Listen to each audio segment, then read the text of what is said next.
other folks been working by the light of day. Buenas noches, señoras y señores, jóvenes de todas las edades. Un placer compartir con todos ustedes, con todos vosotros, una nueva edición de Crisol de Cultura en este sábado 25 de noviembre de 2017. Saludos, como siempre, muy cordiales a todos cuantos nos siguen a través de Internet, muy especialmente a nuestros espectadores de Hispanoamérica. Y bien, hoy nos ocupará en conversación una disciplina del arte, en particular atractiva. Hoy vamos a hablar de pintura, de la pintura, y un poco también, por extensión, del arte en general, de las actuales manifestaciones del arte. Y, cómo no, en consecuencia, de las galerías de arte, de esos epicentros de cultura que acogen exposiciones que disponen de fondos de pintura en oferta al público. Y a tal fin de conversación me acompaña hoy, como siempre, a mi derecha, Emilio Saldaña, que reúne en su personalidad filosófica un gusto sensible y refinado por la pintura que lo sé yo bien. Buenas noches, Emilio. Hola, buenas noches. Y tengo a mi izquierda una persona del todo idónea para hablar de este asunto. Benito Alvariño Heras, actual director de la galería más antigua de Ferrol. En efecto, la Galería Arboreda fue fundada por su padre, Daniel Alvariño Castro, en el año 1976. Benito Alvariño, ya es de entender, representa el arraigo y la experiencia de un galerista con oficio, y es además un atinado observador crítico de arte y persona que por demás gusta también de la literatura y la música, como expresiones artísticas de más honda preferencia. Por otra parte, se ha de decir, estos dos cuadros que hoy realzan nuestro plató, uno de ellos a mi espalda y el otro ahí delante, bien a la vista, ambos se exhiben por gentileza de nuestro invitado y dentro de un momento nos va a referir el título de obra y los autores, los pintores respectivos. Bienvenido, Benito. Buenas tardes, muy agradecido por tu invitación, Julio. Ya sabes que un placer.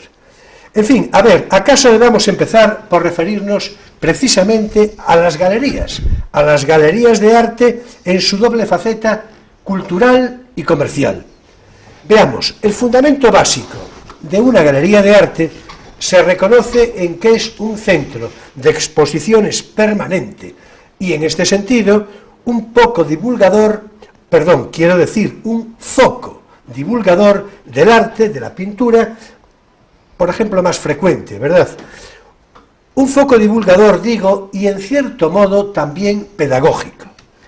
En fin, vamos por ahí, si te parece, las galerías, las exposiciones, el público y por ahí todo seguido. Cuando quieres. Pues sí.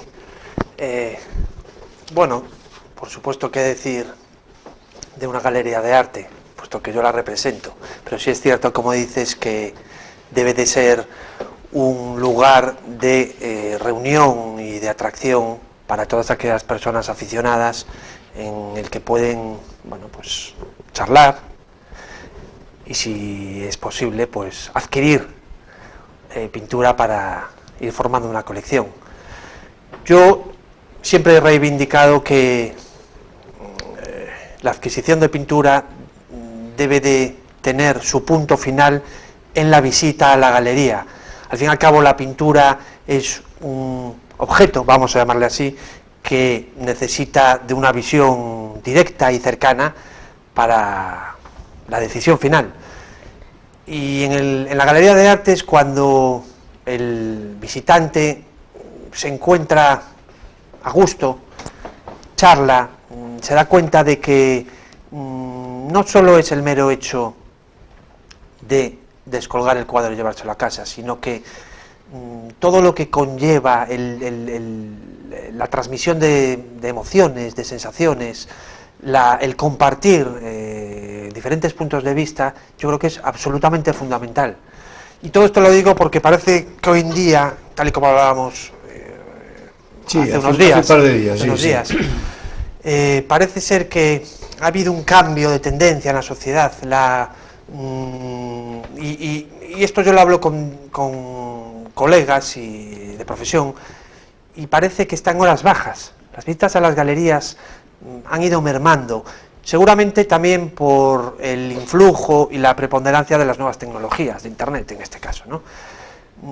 Pero yo creo que se debería de luchar contra eso, y todo aquel aficionado al arte que verdaderamente tenga necesidad y tenga intención de, bueno, pues de acercarse, yo creo que debería de seguir con esta bella tradición que al fin y al cabo se remonta pues a mucho tiempo atrás, ¿no es así?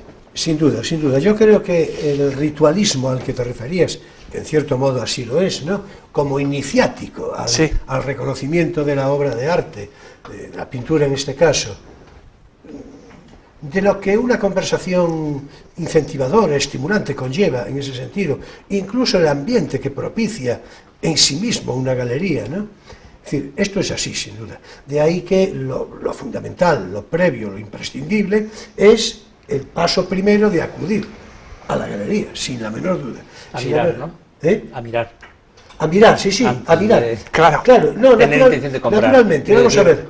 Claro, es decir, vamos a ver, la visita a una galería, en fin, esto tendría que decirlo antes con mayor conocimiento y mayor, en fin, causa de argumentación Benito, pero la visita a una galería, naturalmente, es una potencial antesala de la compra, pero no necesariamente, y sobre todo no necesariamente en el momento.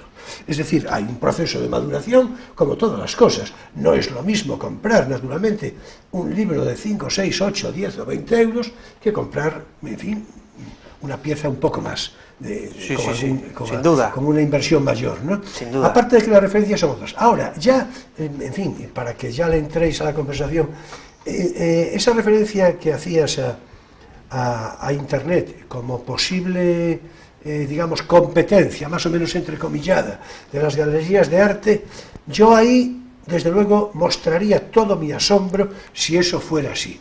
Es decir, desde luego...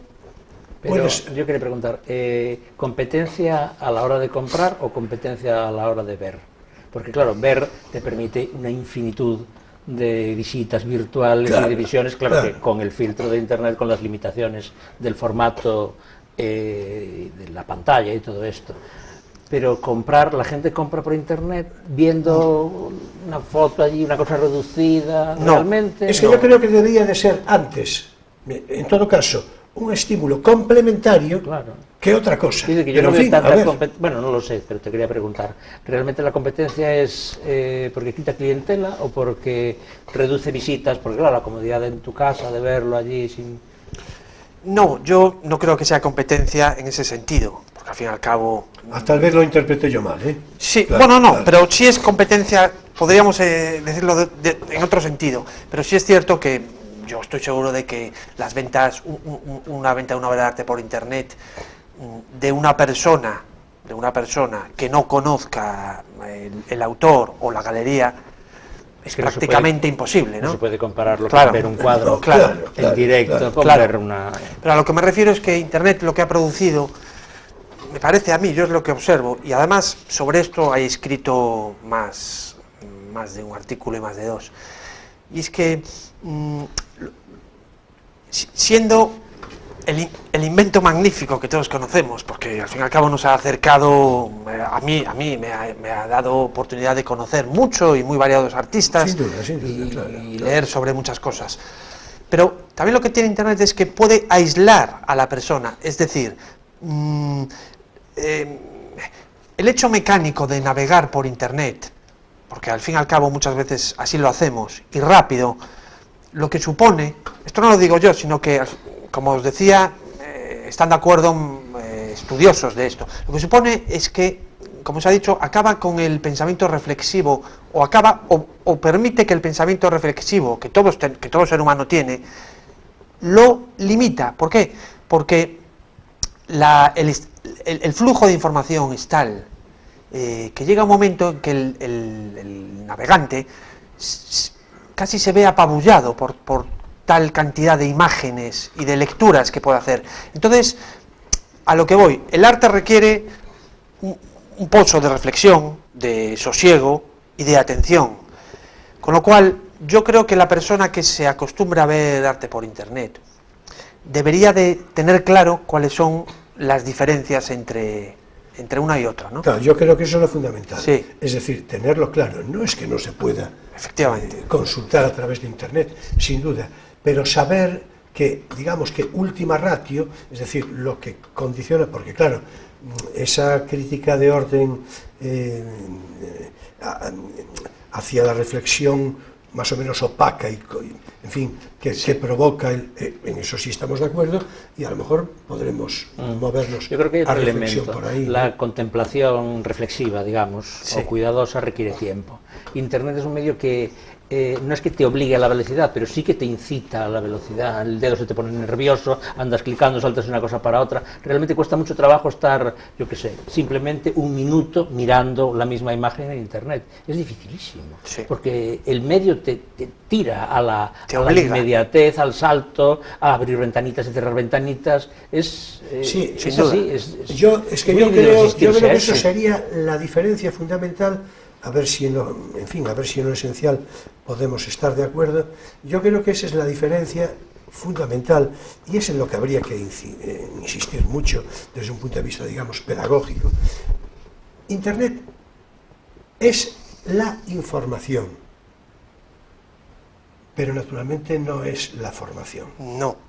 Es decir, esto es importante. Claro. Es decir, vamos a ver, es formación en la medida en que la formación necesita de un plus informativo, pero solo en ese sentido. Sí. Después la reflexión crítica, que va a mover, es decir, las consideraciones críticas, la reflexión intelectual, filosófica, pensar el hombre, ¿no?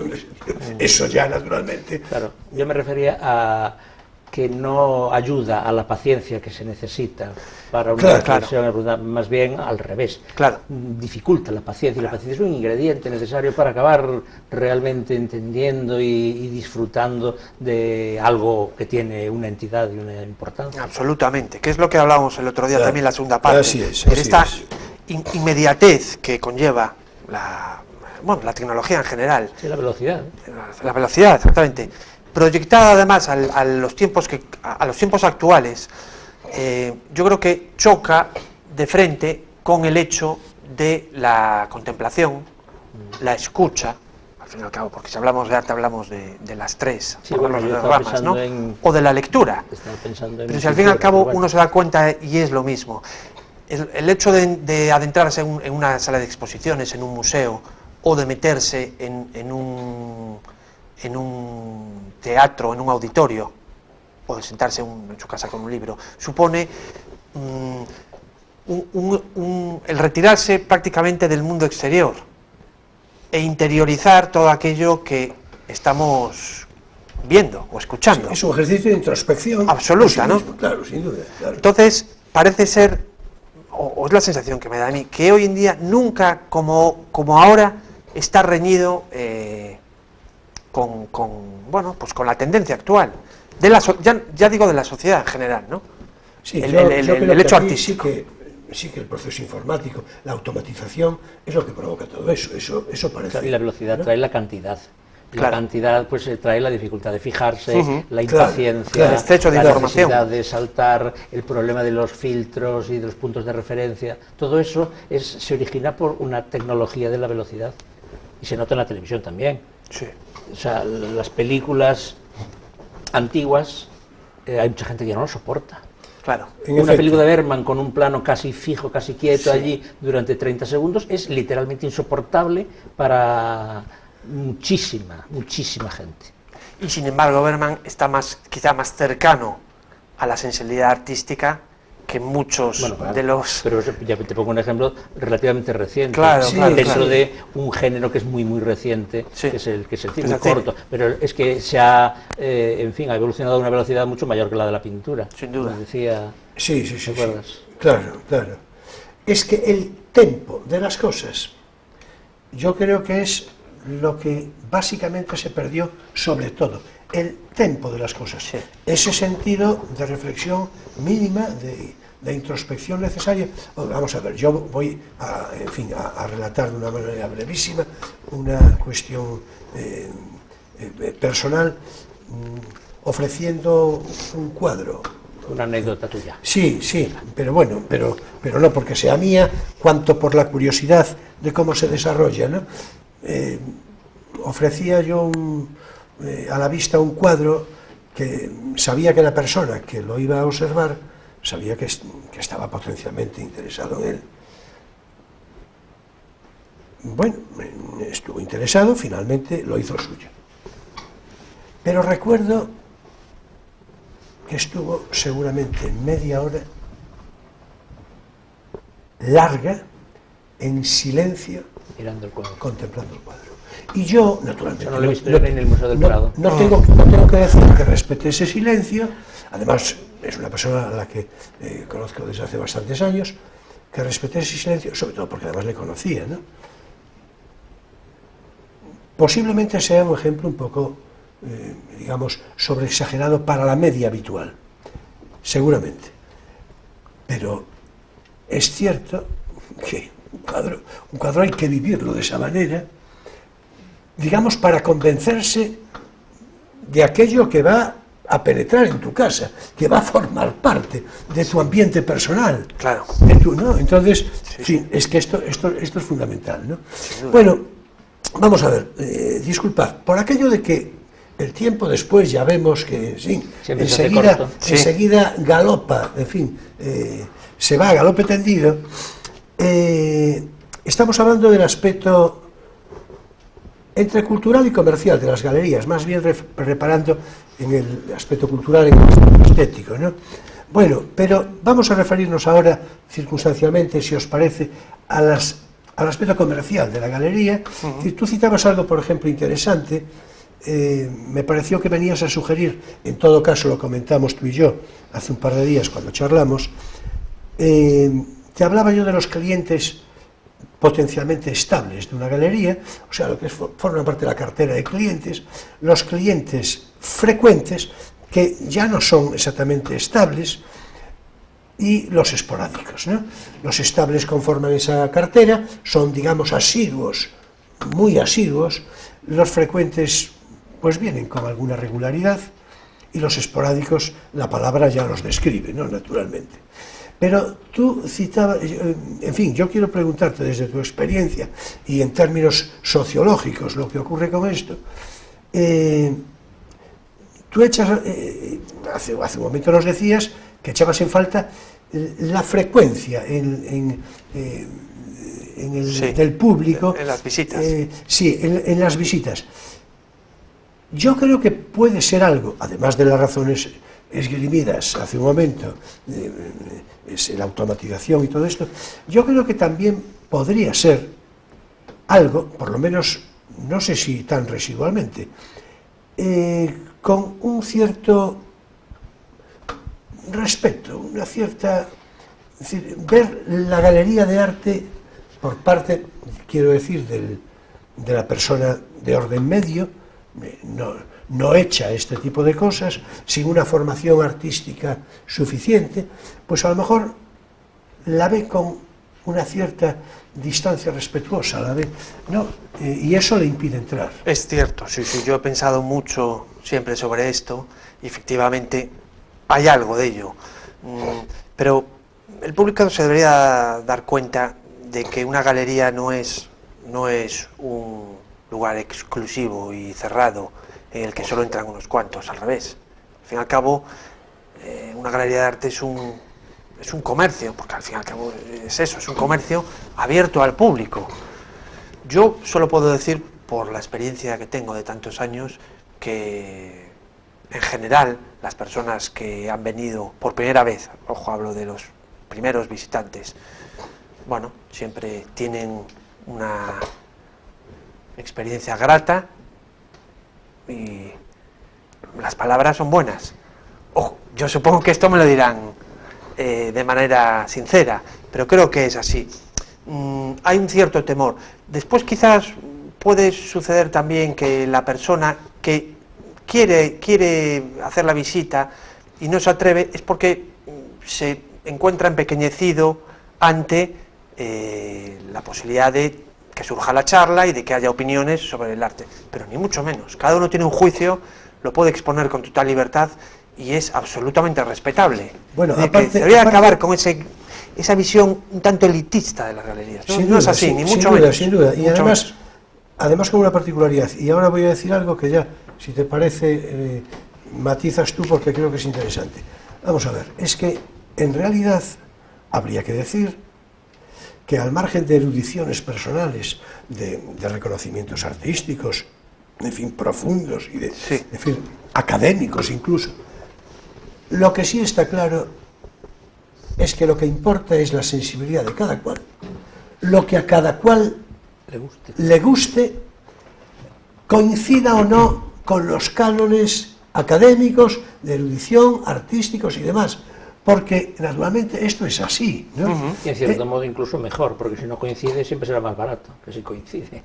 Sí. Porque, claro, lo que se valora en general siempre es más caro que lo que no se valora más que por unos cuantos. Mira, yo esperaba una reflexión filosófica y acabas de darme una reflexión comercial, que eso es magnífico. Sí. Pero eso tiene que ver precisamente con la experiencia personal además, de Emilio. Como las valoraciones cambian, vete tú a saber si en realidad pues la mejor compra no es precisamente una compra según tu gusto, barata, en vez de una compra cara según un gusto que no es el tuyo y que a lo mejor pasado mañana sin duda cae, porque eso todo el mundo lo sabe, el mercado del arte tiene unos vaivenes, hay valores muy fijos, pero que porque son muy fijos son inalcanzables para todo el mundo, vamos, pues salvo 4, y los otros sí, los otros hay unas valoraciones y unos vaivenes que nunca se saben. Sin duda, sin duda. Yo creo que eso que acabamos de citar, creo que era muy pertinente. En fin, es cuestión de estimular al público a que acuda en fin, de una manera desenfadada, por supuesto, y libérrima.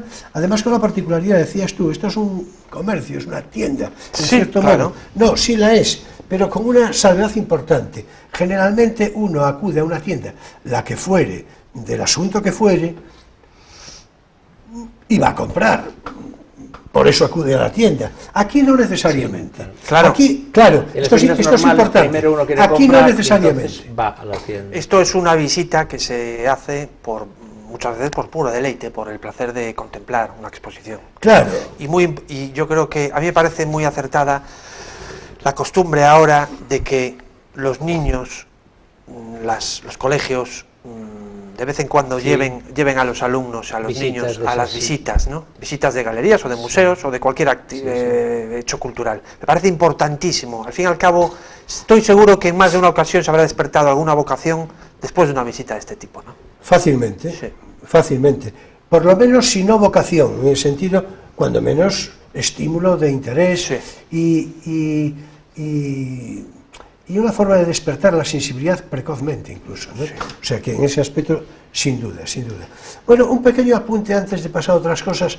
También hay un fenómeno curioso, y hay que decir, tú me lo recordabas el otro día, es decir, hace un par de días también, y es verdad, estando aquí con María Fidalgo Casals, creo que había surgido el comentario, decía ella, y yo y tú mismo, en todo caso yo sí lo confirmaba de una manera inequívoca, que en Ferrol hay una tradición, bueno, no sé si hablarlo en términos de presente, pero desde luego había, cuando menos, una tradición de la pintura como regalo social. Sí, que en muchas casas había pintura, o sea, pintura de nombre, digamos. Que esto hay que decir que naturalmente no es adscribible a otras ciudades de una manera idéntica. Ella lo consideraba una característica tradicional de Ferrol, en cierto modo, en fin, particular. Sí. Y yo estoy de acuerdo, por lo menos en los años a los que ella se refería. Sí. No sé si ahora tanto. ¿Estás de acuerdo en lo de la pintura como regalo social? Sin duda, sin duda. Sí. Yo he comprobado que yo tengo amigos, clientes que durante muchos años han recurrido a la pintura, al cuadro como obsequio, y siempre me dicen que aciertan. La persona que recibe un cuadro, como se trata de algo inesperado, siempre lo aprecia de verdad. Al fin y al cabo, se supone que la persona que lo regala se ha preocupado por elegirlo, por pensarlo, por seleccionarlo, y yo creo que ha causado siempre muy buena impresión por parte de la persona que lo recibe, ¿no? Sí, yo creo que tiene que ver con un gesto singular, ¿no? Sin duda, sí, sí. Un gesto singular en términos comparativos a lo cotidiano, ¿no? Efectivamente. Yo creo que es un gesto singular. Bueno, y decir un gesto de buen gusto, pues seguramente, en fin, es innecesario, porque, de buen gusto, naturalmente ya se supone. Lo de buen gusto digo, después que el destinatario de la pintura le guste o no la pintura, naturalmente es otra cosa. Estamos hablando del gesto de regalar pintura. Sí, sí. En fin, que después que el regalando se encuentre complacido con lo que recibe, pues normalmente sí, por lo que tú apuntas, ¿no? Porque es algo que se sale fuera de lo común. Claro, no Sí, se espera, y al fin y al cabo pues sí. pasa a formar parte del hogar, de tu Claro, vida, claro. y produce muchas satisfacciones. Sí, sin duda. Yo creo que sí. Bueno, pues vamos a ver. ¿Se te ocurre a ti apuntar algo complementario de lo que llevamos hablado o le entramos ya a otra cosa? Es decir, No, a mí en principio. Bueno, vamos a ver. Podríamos hablar un poco, para dejar para la segunda parte cuestiones un poco más enjundiosas, más, digamos, intelectuales, ¿no? Es decir, mira por dónde nos viene a propósito, porque estamos ya muy a punto de entrar en nuestro intermedio habitual. Cuéntanos algo del estado actual del mercado, de las cotizaciones, Sí, porque claro, preguntar. Corre el rumor de que se está recuperando el mercado del arte porque estamos saliendo de la crisis. ¿Qué opinas como profesional? Sí. Bueno, yo debo decir, y a lo mejor esto va en perjuicio, pero yo nunca, la verdad, ya lo heredo de mi padre era igual que yo, o más bien yo era igual que mi padre. Hemos sido bastante sí, me parece mejor la segunda parte. Efectivamente. Hemos sido bastante independientes a lo mejor en este asunto.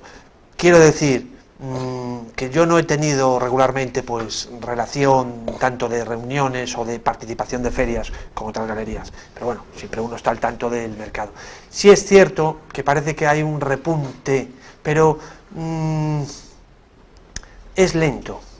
Yo creo que es lento. Aún necesitamos tiempo para que el mercado en general Yo lo comento porque precisamente María respire, ¿no? nos decía que durante la crisis, en los puntos en fin, más bajos de la crisis esta, ella sabía positivamente que las cotizaciones en general de media, salvo digamos los extremos, como siempre, habían caído a menos de la mitad, decía ella. Ha habido una caída, Sí, ha habido una caída en general. El porcentaje tú lo pondrás, pero yo creo que por ahí anda la cosa. Sí, ha habido una caída. Yo en mi caso, es decir, los artistas con los que trabajo, yo sí les he aconsejado siempre que mantuviesen los precios que tenían antes de que comenzase pues todo esto, ¿no? Lo habrán hecho o no, pero eso fue mi consejo. Estas caídas tan fulgurantes y tan estrepitosas, como decías, yo creo que también en parte se deben, como hablábamos el otro día, a la aparición masiva de las subastas, que a las galerías en sí yo creo que le han hecho más daño que beneficio. Quiero decir, muchas veces el público tiende a establecer un baremo por los precios de remates de las subastas, y al fin y al cabo eso no es real. Si pensamos que la subasta es un juego, porque al fin y al cabo ese es el sentido de una subasta, ¿no? Si lo pensamos así, el mercado no debería de ajustarse a eso, pero así son las reglas, ¿no? Entonces, en las subastas, o los subastadores, lo que tratan siempre es de que la obra sale, con lo cual los precios de salida los bajan muchísimo, muchísimo, hasta casos que son, bueno, descorazonadores. A mí me lo dicen, ¿no? Hombre, son descorazonadores si se venden a ese precio de salida, claro. Porque hay muchos precios de salida muy bajos que luego no tienen nada que ver con la cotización final, que es sí, estratosférica, ¿no? Pero bueno, esos ya son casos de, yo creo, generalmente casos de artistas y de obras ya de marcado valor y que se sabe sí, a dónde van a llegar, claro, artistas internacionales. Pero en el caso que nos mueve, que es, pues, bueno, lo puramente doméstico me refiero al artista nacional, al artista yo creo que han hecho más daño que otra cosa. Hombre, pero bueno, subastas, son los tiempos así. Sí, las subastas yo creo que es una circunstancia dentro del mundo del arte atractiva. Yo creo que las subastas son atractivas, digo, claro, para el público. Sí, son atractivas porque es un espectáculo. Claro. Es decir, yo creo que son fundamentalmente un espectáculo. Más que una cotización de mercado adecuada. Porque, bueno, prometen la ilusión de poder acabar llevándose una ganga. En efecto. Y tienen la emoción de hasta el último minuto de ver qué pasa y la puja y tal y cual. Es el aspecto de juego que decías. De juego, sí, efectivamente. Bueno, a ver, disculpad, tenemos que hacer un breve paréntesis. Enseguida continuamos con la conversación, ¿eh? Pero ahora es tiempo de nuestro espacio divulgativo. No tienes por qué saberlo.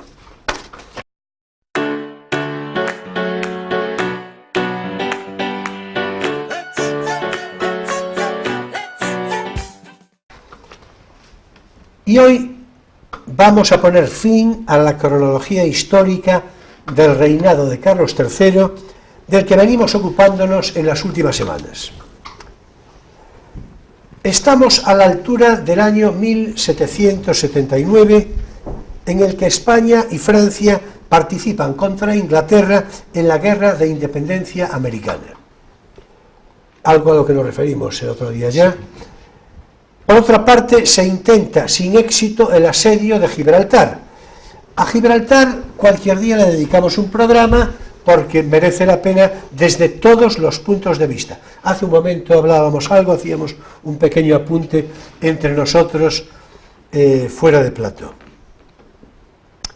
Es al año siguiente, en 1780, que Tupac Amaru se subleva contra los españoles en Perú. Y habría que decir que acaba dándole nombre después a un grupo terrorista durante los años 70, sí. Porque claro, la cosa cunde, ¿no? Entonces, pero bueno, es en 1780. Por cierto, un apunte, ya que hablamos de Perú, no sé, o mejor dicho, sí sé la consideración que Vargas Llosa tiene de Tupac Amaru. Pero esto es otra historia, ¿no? Esto es otra historia. Hombre, yo me la puedo imaginar, pero bueno, saberla no la sé.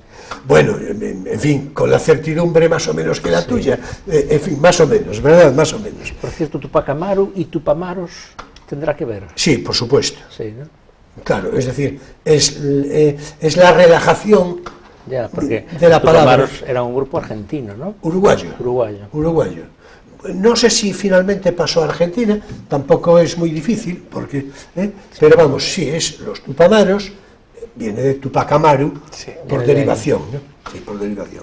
Bueno, y ahora continuamos con el año 1780 y nos vamos a ocupar brevemente de hacer un comentario particular sobre un personaje sumamente interesante en este periodo de la historia de España, en este periodo del reinado de Carlos III, que no es otro que Francisco Cabarrús Lalande. En fin, el segundo apellido tiene una complicación fonética un poco retorcida. Sí. Pero bueno, Francisco Cabarrús, como Cabarrús realmente es como era reconocido. El tal Cabarrús era un financiero francés que fue nacionalizado español, que era amigo de los de Jovellanos, de Aranda, de Campomanes, de Floridablanca, de los ilustrados, ¿no? Es el que sugiere ahora nos vamos a referir dentro de un rato a esto mismo, es el que sugiere la emisión de los llamados vales reales, que se emiten para hacer frente a la guerra contra Inglaterra, precisamente por la independencia de los Estados Unidos. También ideó el proyecto de creación del Banco de San Carlos, y fue precisamente allí donde emitió el primer papel moneda, que fueron los antedichos vales reales, ¿no? El Banco de San Carlos es el primer banco nacional que emitió el primer papel moneda, como digo, o sea, en realidad, el Banco de España. Sí. Creó igualmente la Real Compañía de Filipinas e inició el canal que llevó su nombre, Canal Cabarrús, pero que hoy, hace ya tiempo, se conoce popularmente como, popular y oficialmente, como Canal de Isabel II, es decir, en Madrid, ¿no? Estuvo encarcelado brevemente, pero encarcelado por sus ideas políticas y por un supuesto fraude, pero fue rehabilitado durante los reinados de Carlos IV, que además le concedió el título de Conde de Cabarrús, y también fue ministro con José I Bonaparte. Murió en Sevilla en 1810, siendo ministro de Finanzas con el antedicho José I Bonaparte. Bien, ya en 1781 recupera España Menorca, bueno, todavía no legalmente, pero sí manu militari, y Bernardo de Gálvez expulsa a los ingleses de Honduras y la Florida. Y algo muy interesante, se establece, estamos hablando de 1781, un ensayo de establecimiento de la enseñanza obligatoria. En 1782 se crea el Banco de San Carlos de acuerdo con el proyecto de Cabarrús, según acabamos de antecitar, y ya en 1783, ahora sí, se confirma definitivamente la recuperación legal de Menorca y también la Florida mediante el Tratado de la Paz de Versalles.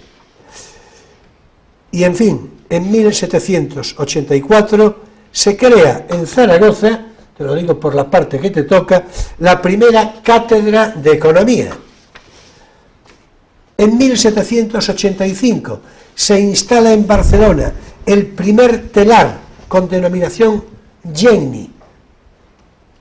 Es un tipo de telar. Un tipo de telar, en efecto. Y al tiempo Jovellanos, el gran ilustrado, edita el denominado Informe sobre el libre ejercicio de las artes, que bien nos viene para el programa de hoy, ¿no? Sí. En 1787 se establece en Madrid el Colegio de Cirugía de San Carlos. Bueno, hay que decir que este San Carlos, naturalmente, era Carlos III. Santificado. Claro, pasado por... ¿verdad? Y se inician los trabajos interesantes del llamado Censo de Florida Blanca. La verdad es que el reinado de Carlos III, que ahora vamos a terminar de comentar, resultó sumamente fructífero y fecundo, sin perjuicio de que también tuvo, naturalmente, sus sombras, ¿no? En fin, en 1788 muere Carlos III, después de un largo y en buena parte, como digo, francamente fecundo reinado. Y hasta aquí nuestro espacio de divulgación. No tienes por qué saberlo.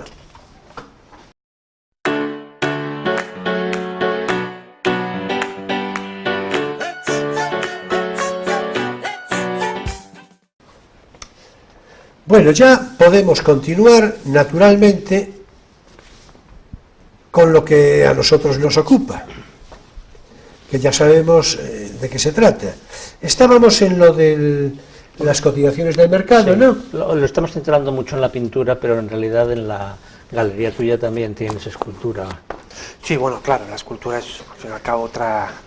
esa prima, hermana sí, de la pintura. La hermana un poco pobre, pero la hermana sí, de quizá la pintura. A mí me la piden bastante menor medida. No debería ser así, pero lo es.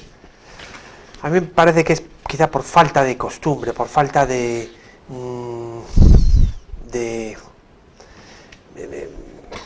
el público, quizá al al no verla en casa, al ver que no hay una tradición de adquisición de escultura, cuando llega el momento, sí reconocen ciertas piezas, pero siempre se decantan por la pintura. Bueno, casi siempre, ¿no? Ya digo, muchísimo mayor número. Pero yo creo que es simplemente pura costumbre, ni más ni menos.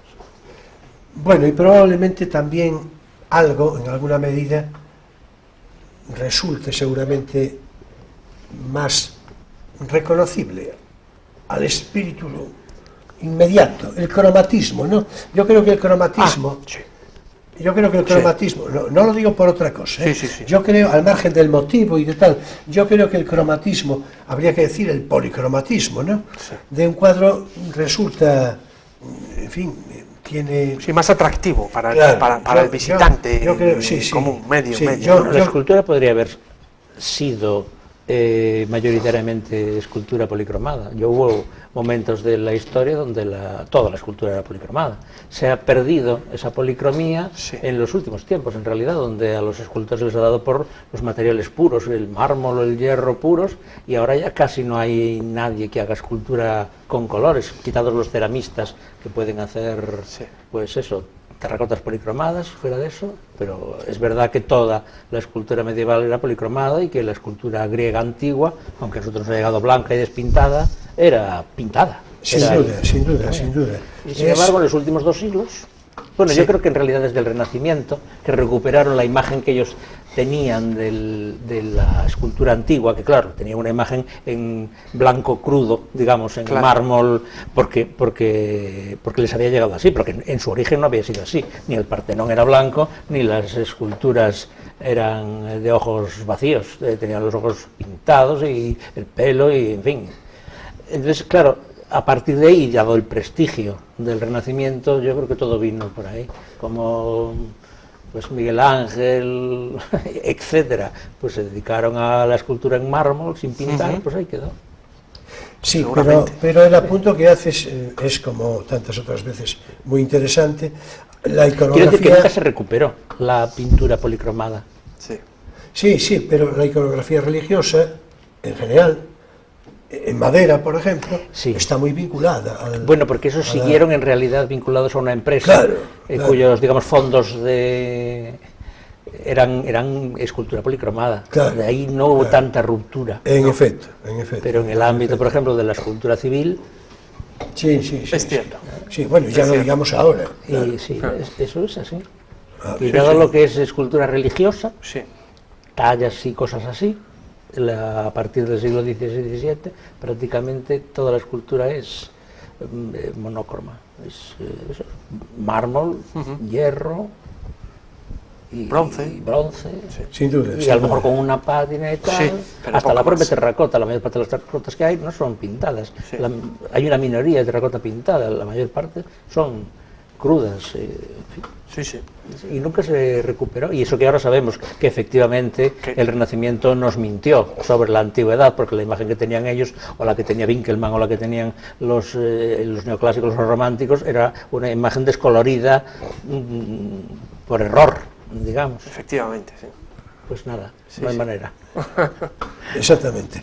Bueno, pues vamos a ver, ahora podemos entrarle a lo que yo antes sugería como segunda parte, que tendría que ver con un cierto sentido crítico, una reflexión sobre... Ay, por cierto, se me olvidaba Kunz, que es quizá el único que hace esculturas de colorines. El del papi de flores del Guggenheim, el de los perritos de globos hechos en aluminio de colores, ese sí.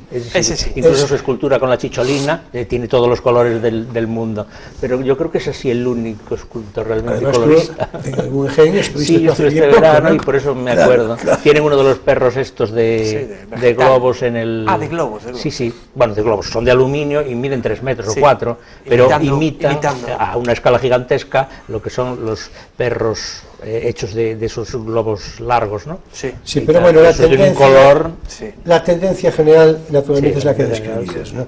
En términos históricos. Pero bueno, habría que hacerle justicia a esa excepción, yo creo. Claro, por supuesto. Bien, yo creo que ahora, y en fin, creo que merece la pena que hagamos una especie de reflexión crítica, filosófica, precisamente, haciéndonos una pregunta impresionante y difícil de responder, quiero decir, sobre todo en un breve periodo de tiempo, pero bueno, en fin, conversarla así. ¿A dónde va el arte y la pintura en particular?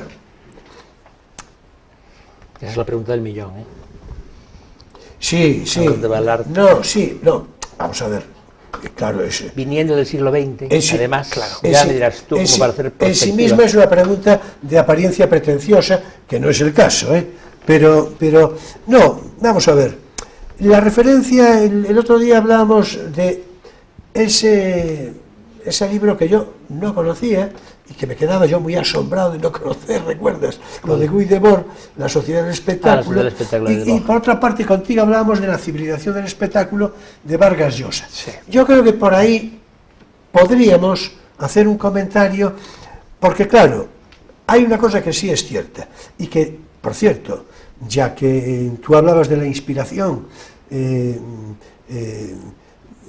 colateral entre la pintura, la música, la literatura, que en efecto, bueno, por cierto, tenemos ahí un libro al que nos vamos a referir dentro de un rato, en fin, que su autor es Rafael Alberti.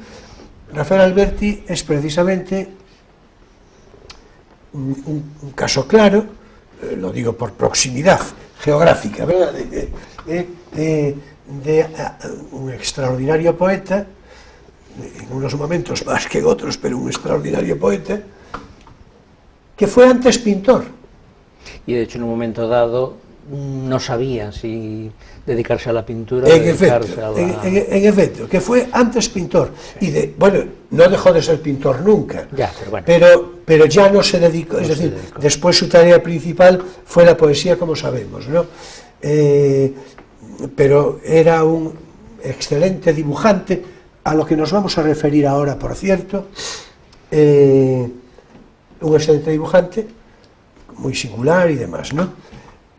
Bueno, pues ahí se ve esa vocación, ese paralelismo, esa consecuencia, ¿no?, entre esa esencia final entre la literatura, por ejemplo, y la pintura. Pero hay una banalización, como explica Vargas Llosa, de las artes y de la pintura, de la literatura y de tal. Hay una banalización clara, que es lo que da lugar a circunstancias como las que yo recuerdo. Me parece que te lo decía, no sé, lo comentaba con alguien, creo, de vosotros. En todo caso, si no con vosotros, con alguien más. Yo recuerdo hace, pues a lo mejor 50 años, porque claro, la cosa viene de atrás, en fin, o por ahí, una exposición que Yoko Ono, que por entonces, en fin, estaba aproximándose a John Lennon con fines rupturistas de aquel conjunto extraordinario de los Beatles, pues Yoko Ono, que tenía ínfulas de artista, además de poliartista, ¿no?, así de multiartista, es decir, tenía ínfulas más o menos justificadas. En cualquier caso, yo recuerdo que con su poder de convocatoria de entonces, que era mucho, pues convocó en fin, hizo una exposición, anunció una exposición pública a la que acudieron naturalmente personas de lo más relevantes. Aquella exposición tenía todos los cuadros en blanco. Es evidente que naturalmente era un gesto de provocación infinita y deliberada. Pero lo cito porque, claro, la banalización pasa porque al final ese cuadro en blanco pueda tener un puntito de tinta negra y ya a partir de ahí eso sea un universo. Yo creo que ahí está un poco la banalización del arte. A ver qué os parece, en fin, a ver, la frivolidad, que otros llamarían tomadura de pelo. En efecto, la frivolidad también de lo político, de los conceptos de lo político, ¿no? Claro. Es decir, el periodismo amarillo que se llama, ¿no? Sí. Es decir, todo esto va a condicionar naturalmente una sociedad banalizada, adolescente en su peor sentido, sí, ¿no? Y con unas consecuencias, yo creo que para el arte, demoledoras. Bueno, a ver, en fin, vosotros sabréis. Sí, Sí, yo creo que habría mucho que hablar sobre el asunto, sobre este asunto, porque al fin y al cabo sí es cierto lo que dices tú, que el arte actual ha tomado un camino, bueno, o una parte de lo actual ha tomado un camino difícil porque se mete en terrenos un tanto difusos, se mezcla espectáculo casi con democracia. Cuando digo democracia es cuando se democratiza el arte, ¿no? Ahora se habla tanto del arte democrático, que es un movimiento por el cual el artista invita al público a opinar e incluso a ser parte de la obra. Bueno, eso son las consecuencias de lo... Sí, llevado eso al extremo es la opinión esta de que todos somos artistas. Efectivamente. Que es lo una que opinión de quien es... no me acuerdo. No sé si sí, te referirás, esto sucede en los años 60, sí. Aunque yo casi me quería remontar al principio del siglo. Pensando en un nombre concreto, me sale Baltus, pero claro, sí, no es Baltus sí. para nada. Yo ahora mismo tampoco me doy cuenta, pero sí, permíteme un brevísimo apunte. Creo que ya lo dije aquí en otra ocasión por otra circunstancia, lo voy a repetir. Jean-Paul Sartre, en su magnífico ensayo ¿Qué es la literatura? Y no es nada sospechoso, precisamente Sartre, de veleidades, en fin, de corte, digamos, conservador, sí. Dice ¿qué es la literatura? Y hay un momento en el que después de que se pone estupendo hablando del compromiso y de todo ese tipo de cosas, al final debe de ser un poco la conciencia burguesa que tenía inequívocamente, y dice, bueno, hay que decir que no puede escribir todo el mundo. Y a continuación matiza, ni siquiera quien tiene algo que decir. Yo creo que esto es... Sí, muy esclarecedor, ¿no? Claro, quien tiene algo que decir. Claro. Tiene algo que decir. Todo claro, el mundo. Todo el mundo. Y ahí todos artistas. Todo el ahí mundo estamos. Es persona. Claro. A ver. Y por supuesto, uno no se debe desdeñar lo que sucede hoy en día, porque al fin y al cabo nosotros somos parte del momento contemporáneo. Claro, por eso lo hablamos. Pero ya surge todo a principios del siglo con el célebre urinario de Duchamp, de Marcel Duchamp, sí. ¿no? En el que él, pues coge aquel urinario y lo presenta en una exposición. En realidad se llama fuente.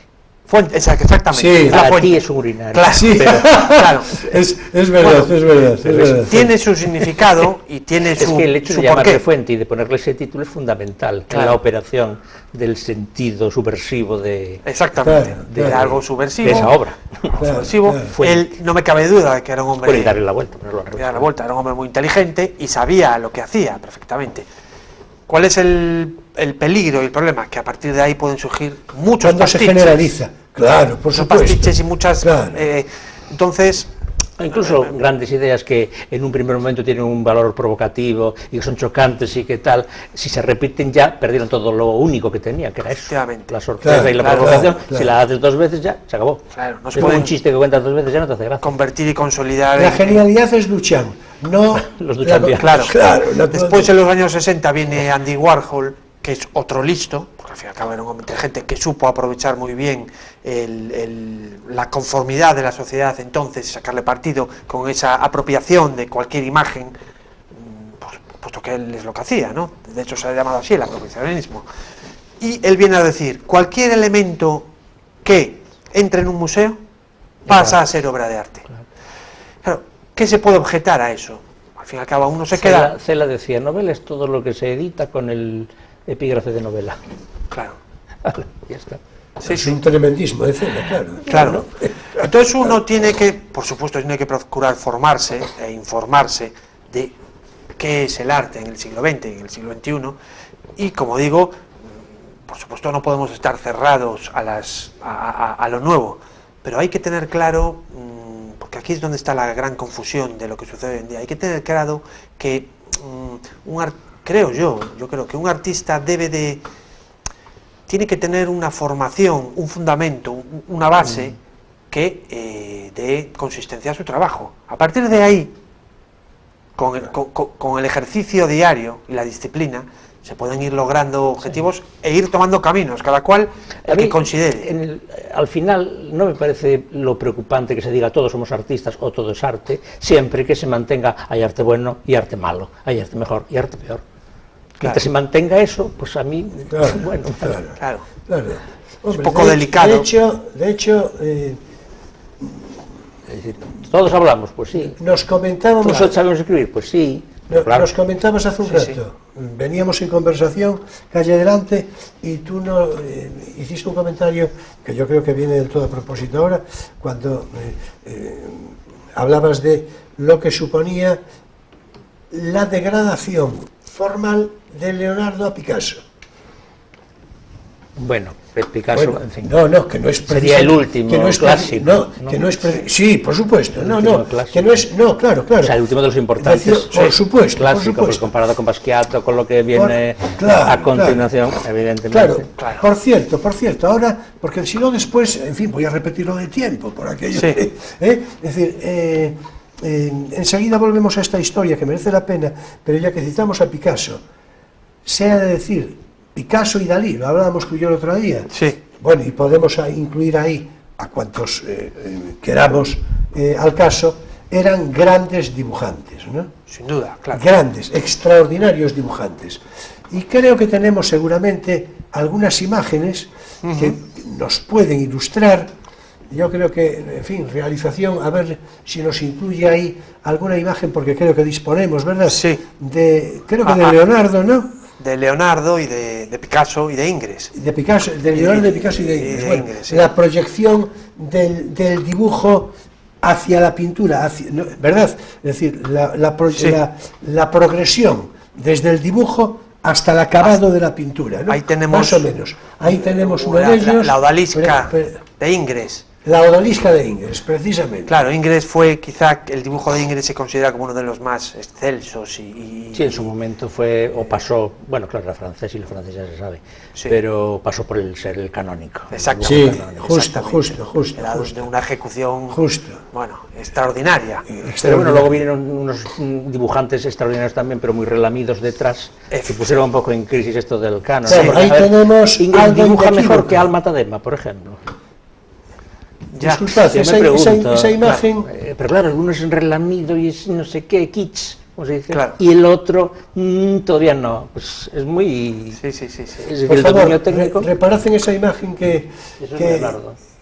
Claro, eso es un dibujo lo puramente renacentista, es decir, Claro. el canon de la belleza, Estas cosas ya no se venden. del equilibrio. Bueno, y ya cuando se vende algo parecido, mira cómo se pone el precio, ¿no? Sí, Me refiero al Salvator Mundi, en efecto, de los 400 y pico millones. En efecto. Bueno, ahí tenemos otro ejemplo, en este caso Picasso, sí. Manifiestamente. Entonces lo que venimos a decir es que, por supuesto, el dibujo es esa base del pintor.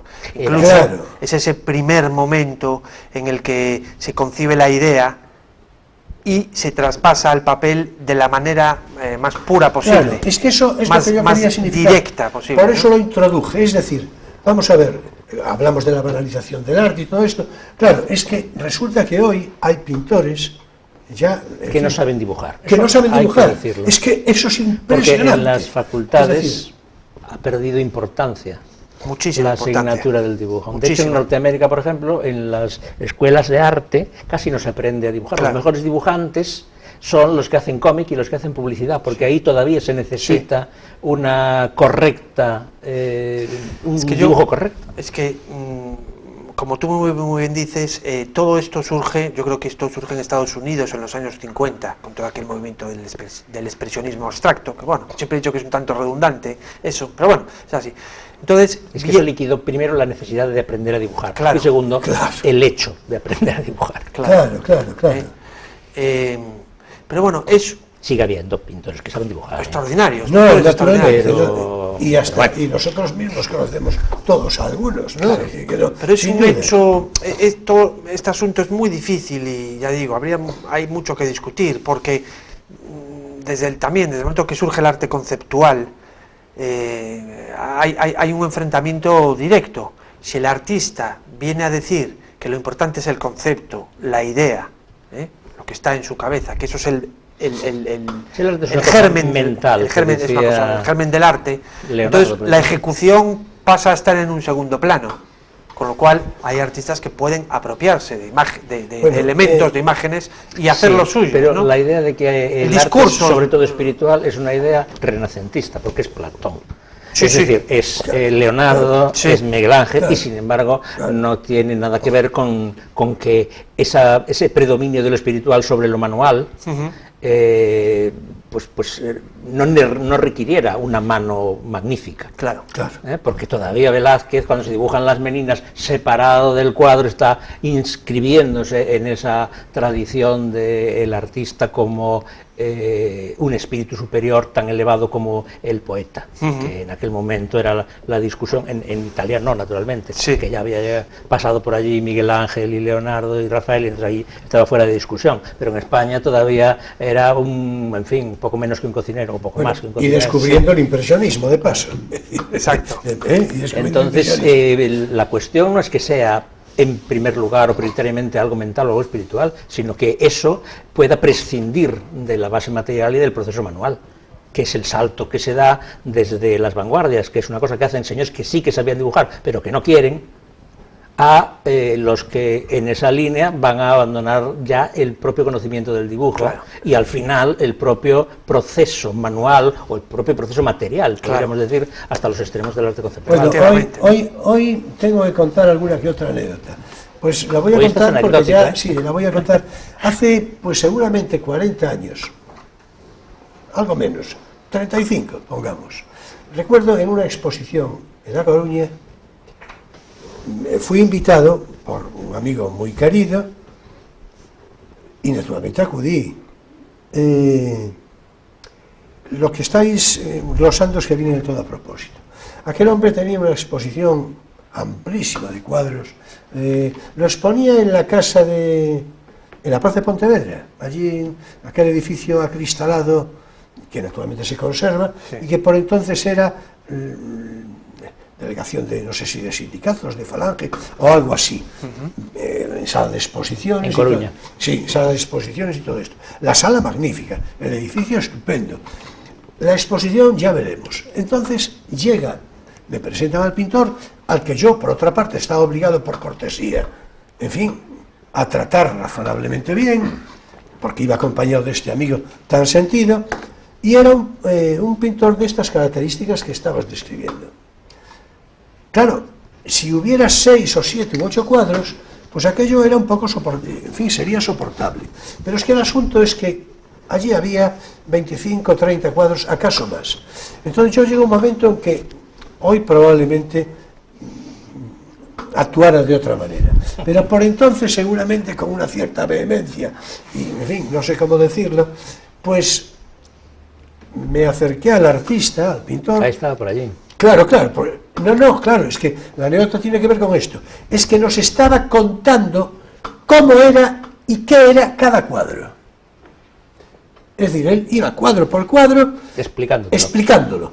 Y entonces yo llegué a un momento en que, claro, ya no pude y le dije, mira, disculpa, pero es que a mí me parece un sobreexceso, probablemente sea, en fin, mi déficit de sensibilidad, en fin, no sé cómo decirlo. Qué pero educado eres. a mí, sí, dije yo, pero a mí me parece un sobreexceso, en fin, todo esto. Y dijo, no, porque entonces quiso, en fin, subrayar todavía más el argumento. Y le dije yo, mira, disculpa, yo creo que tú tendrías que dedicarte a escribir ensayo, que no a pintar. Claro. Es que esa es una de las cuestiones. Claro, ensayo ya veremos con qué suerte, que eso es diferente. Pero si hubiera en todo sido más caso, moderno, seguramente hubiera dado la explicación sin el cuadro. Y se Exacto. hubiera dado el salto Claro. a lo conceptual. Claro, sería un- no, por lo del conceptual me acordé, ¿no? Claro. Porque claro, es Era que es todavía un esto, poco ¿no? antiguo. ya no era happening. Claro. Esto, En aún efecto. no era. pero esto es lo que decía Vargas Llosa, lo que dice Vargas Llosa. Él dice que llega un momento en que el crítico se apodera de la obra. El lenguaje de la crítica, de ese lenguaje Eso pasó ampuloso. con el expresionismo abstracto. El expresionismo abstracto es un invento de Grinberg. Claro. Yo me pregunto si no llega a estar Grinberg, si aquello hubiera llegado a una parte. Pues seguramente. Y eso, ojo, que hay, por ejemplo, de aquellos expresionistas americanos, ¿no?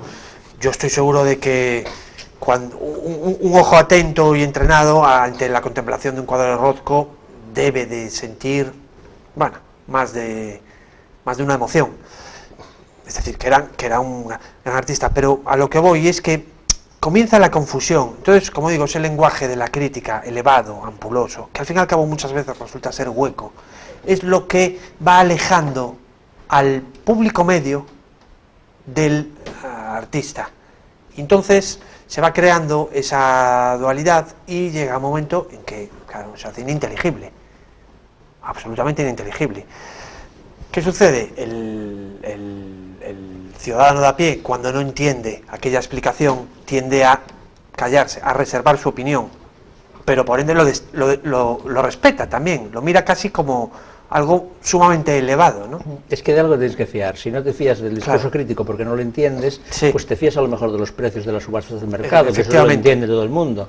En efecto. Y la crítica es muy necesaria. Yo estoy a favor de la crítica. Más necesaria y más, digamos, orientadora en lo realmente importante, que no los precios caprichosos de los magnates, pues, yo qué sé. Sin duda, sí, que están, bueno. Pero es verdad que se ha convertido en una cosa tan esotérica del arte moderno que, claro, uno se siente, pues eso, o te callas o eres muy ingenuo y como el niño del emperador que va desnudo, ¿no? Claro, pues como el nuevo traje del dices emperador. las cosas que todo el mundo a lo mejor piensa, pero que no se atreve a decir. Claro, es que eso es un simbolismo magnífico, ¿no? El traje del emperador que bueno, parece que... Bueno, es un simbolismo. Bueno, es que la historia del arte moderno está lleno de ejemplos absurdos, sin totales, duda, esto de la latita duda. Del otro, el cuadro que es una cosa cortada, la raya, el cuadro en blanco, el punto solo, o sea, tal cantidad de ejemplos grotescos en el arte contemporáneo que no tiene más sentido que el gesto de la provocación, pero que bueno,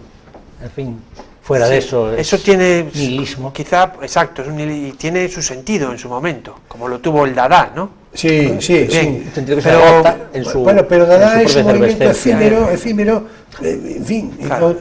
Bueno, pues tenemos que dejarlo aquí. Bueno. Supongo que os habrá parecido que el tiempo ha volado. Sí. Por cierto, no quiero, en fin, que cerremos el programa sin que te refieras, como ya prometí de principio, a los respectivos cuadros que tuviste la gentileza de traernos. Sí. Cuéntanos, ¿quién es el autor de este que tengo aquí a la espalda? Ah, están ahí. Ah, estupendo. No. No, ese es un cuadro, era un cuadro de Vermeer. ¿Qué sucede? No sé. No, se me había confundido con la historia. Ese cuadro, ese trabajo lo habíamos preparado para hablar sobre el arte y el sentido del arte. ¿Qué es el arte? Asunto al que no hemos llegado hoy por falta de tiempo. Claro. Pero bueno, igual que el que sale ahora. Bueno, pero estas imágenes nos reconfortan. Sí, eso es de Carlo Carrà. Nos reconfortan. Ese es un Zurbarán. Zurbarán inequívoco. Carlo Carrà. Inequívoco Zurbarán. Sí. Bueno, todo esto nos reconforta con el mundo del arte, naturalmente. Se lo agradecemos a realización, que no, ¿verdad? Bueno, decía, cuéntanos quién es el autor de... El autor del trabajo que está detrás, que está a tu espalda, es Javier Cabo, pintor de Santiago, que lleva muchos años trabajando con la galería y uno de los claves y fundamentales en los tiempos actuales. ¿Y el cuadro qué título tiene? Él lo titula Labradora y al fin y al cabo es lo que representa, la figura de una labradora apoyada en la azada. Bueno, no es más que muchas veces en este pintor una excusa para componer a su forma. Claro, sin duda. Esa visión neocubista que él tiene. La azada está casi disuelta. Exactamente. Ahí, a ver que está apoyando en una azada. En cuanto a ese otro, que el trabajo pequeño que está frente a nosotros, este es Zacarías González, fue un pintor de Salamanca, falleció ya, y fue uno de los artistas que dejó pozo y huella en la galería. Era un pintor extraordinario, con un conocimiento de la pintura, del arte en general, sobresaliente. Yo siempre digo que era un artista integral, un lector empedernido, un melómano sin igual, y además su obra recoge multitud de referencias, desde el mundo grecolatino, pasando por Picasso o por los flamencos. Ahora que lo citas, algo Parece Sí, que sí, quiere sí. vérsele ahí. O por el Renacimiento. ¿Y cómo se titula? Se titula La pintora en su taller, que al fin y al cabo en este caso es la pintora que dibuja en su taller, que viene muy al caso Bueno, pues de lo sí, que hemos hablado pues sí, anteriormente, ¿no? La pintora que dibuja. Sí, sí, sí, Estupendo. Bueno, pues decía, tenemos que dejarlo aquí, se nos ha ido el tiempo. Creo que fue una conversación interesante, muy interesante, glosando aspectos que seguramente no son muy habituales en la conversación cotidiana, o a lo mejor sí, a saber, ¿no? En todo caso, ahora es el momento para la poesía, es el momento de poesía eres tú.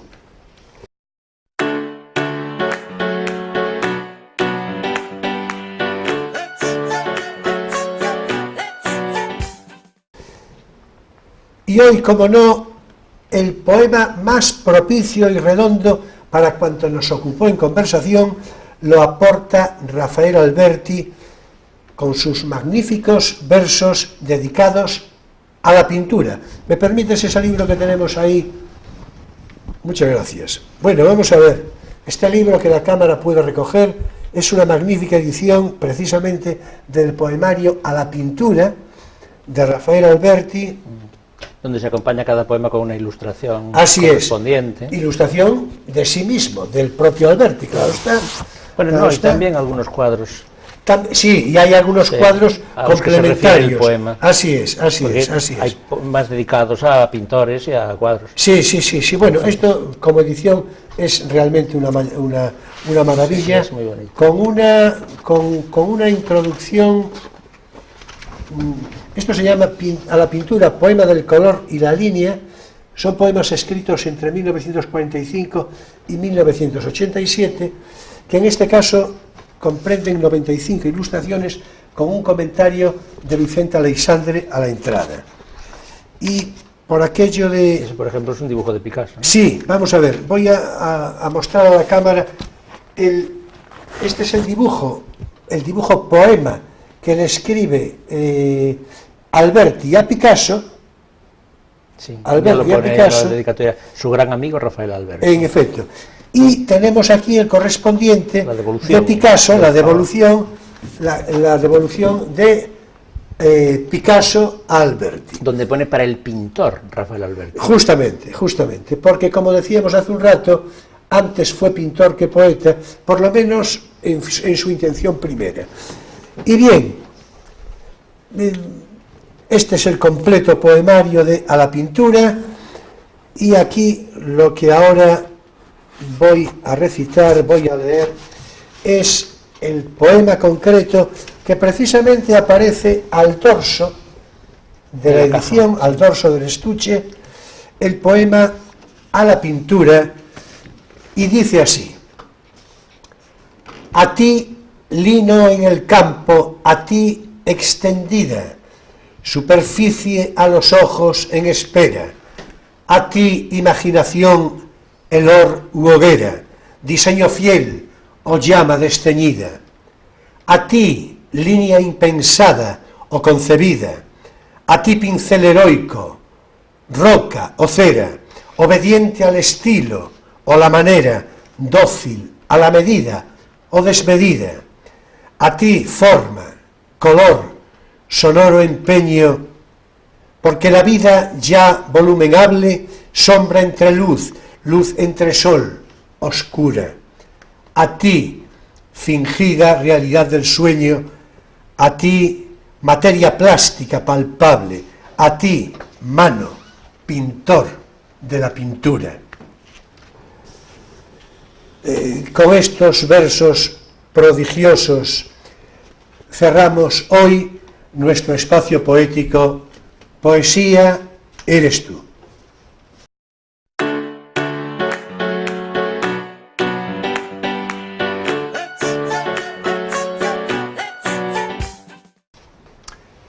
Y hasta aquí también por hoy Crisol de Cultura en este sábado 25 de noviembre de 2017. Muchas gracias, Benito, por tu participación, por tus palabras. Seguramente tendremos oportunidad de continuar conversando en otra ocasión sobre estos interesantes asuntos del arte en general y de la pintura en particular. En fin, si tú te dejas, vaya. Pues será un placer, claro que sí. Pues muchas gracias. Muchas gracias también a ti, claro, Emilio. Hasta el próximo sábado en este mismo plató. Gracias. Por cierto, nuestro invitado de la próxima semana será José Fernández, que nos visitará por segunda vez y con él hablaremos de variadas cuestiones ya ferrolanas, gallegas, en fin, o de dimensión más nacional. Ya veremos que siempre es atractiva la conversación con José. Mi gratitud, como siempre, queridos amigos, a vuestra fidel presencia de cada semana. Un placer y un estímulo vuestra compañía. Señoras y señores, jóvenes de todas las edades, hasta el próximo sábado en Crisol de Cultura a las 9:30 de la noche, con repetición el domingo entre las 7:30 y las 8, según necesarios ajustes de programación. Y naturalmente siempre a través de YouTube, a través de Internet. Por cierto, si estáis viendo este programa en su emisión del sábado, sabed que seguidamente se ofrece una excelente película con animado coloquio. Nos vemos el próximo sábado. Ya sabéis que paso lista. Muchas gracias, buenas noches y feliz semana.